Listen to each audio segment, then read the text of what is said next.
magpapasko dito sa pamamahay. Asan yung cellphone mo?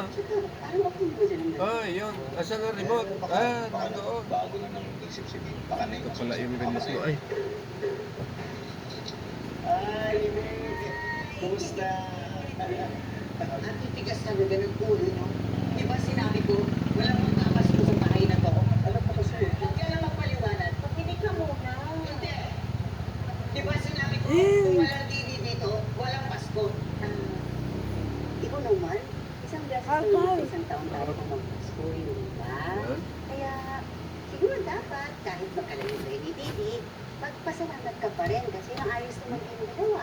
Ayos kayo, di ba? Tama. Tsaka alam mo, pag magpapasko, dapat masaya tayo. Ayoko. Naiinis ako kay Didi.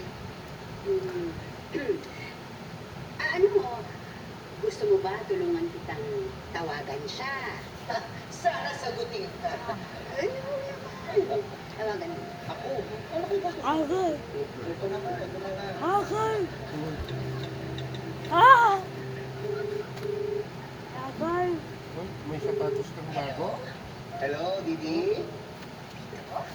Didi? Nasaan ka? Dito. Teka. Didi! Ay! Didi, ano ako? Nandito ka!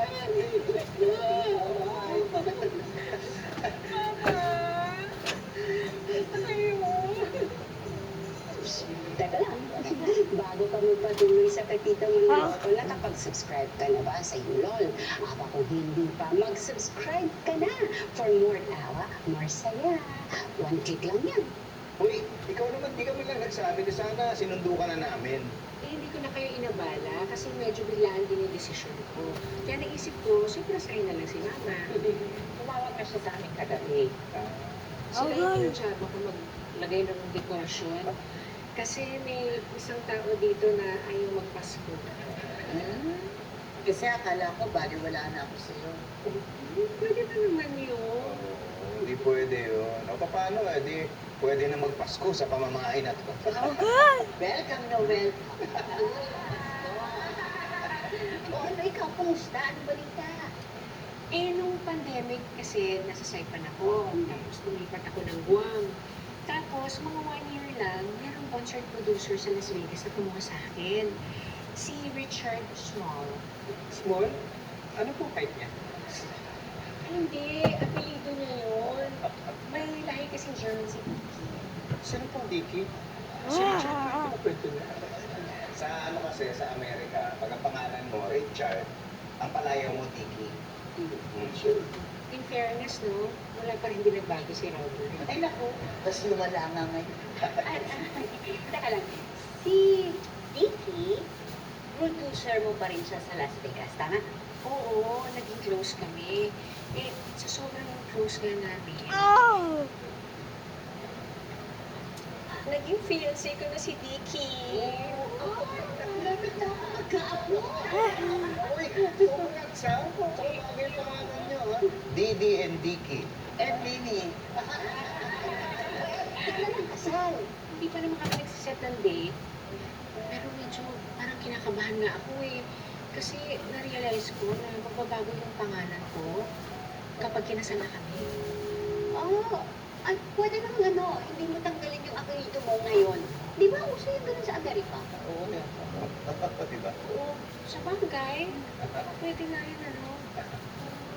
Didi ko small. Parang hindi naman.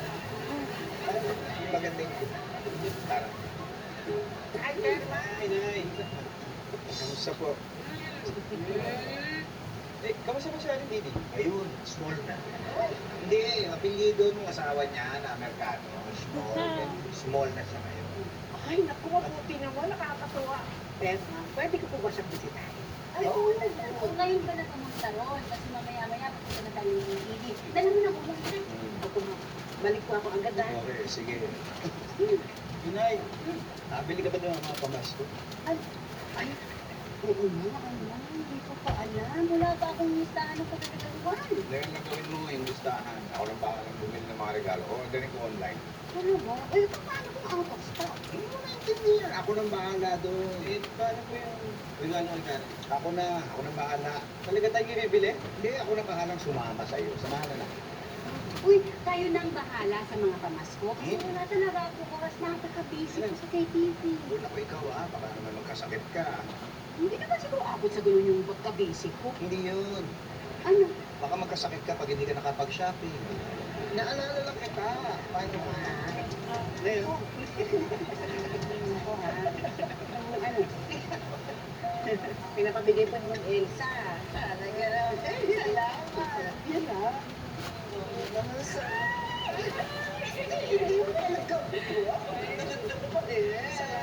Namiss ko kayo.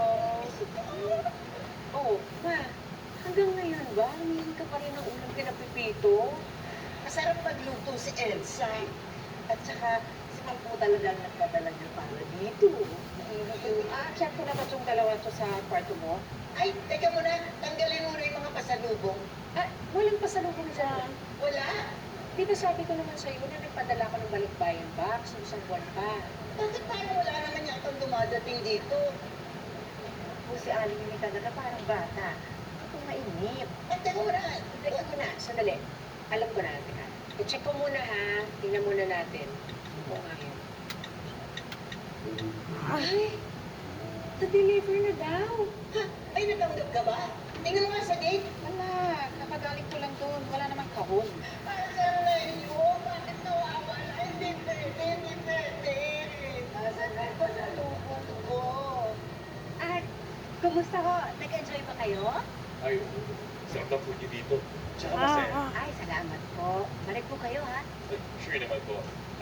Magdadal ko mga barkada ko dito. Wow, thank you po. Ingat, ingat. Okay, thank you po.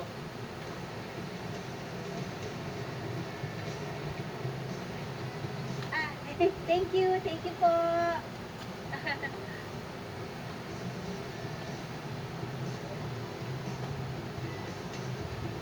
Salamat po.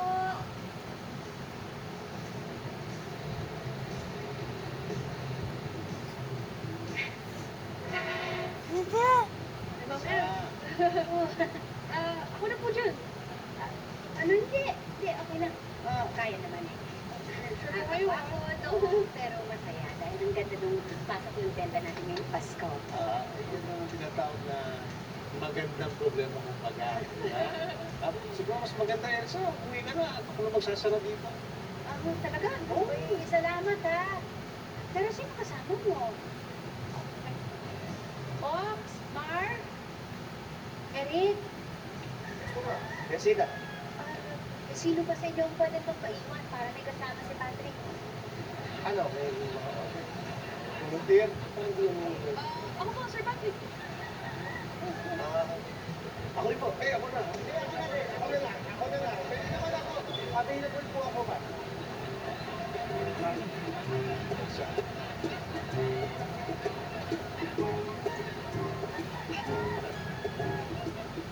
Ganun po ba?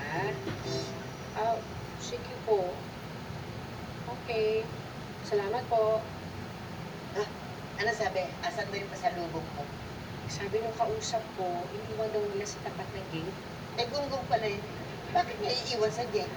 Hindi naman nila kasalanan eh. Ako. Bigla ko kasi napindot yung leave by the door na instructions. Ito, tingnan mo, may picture pa. Gate ba natin yan? Malamang. Yung address niya eh. Isa lang naiisip ko dyan. Ninakaw ang pasalubong ko. Siguro ma. Eh, di ba may kwarto naman? Eh malamang, yung gwardiya ang nagnakaw ng pasalubong ko. Asan ba yung gwardiya na yan, ha? Asan? Asan? Ay, ano yan? Yung mga expired na supplies, itatapon ko lang.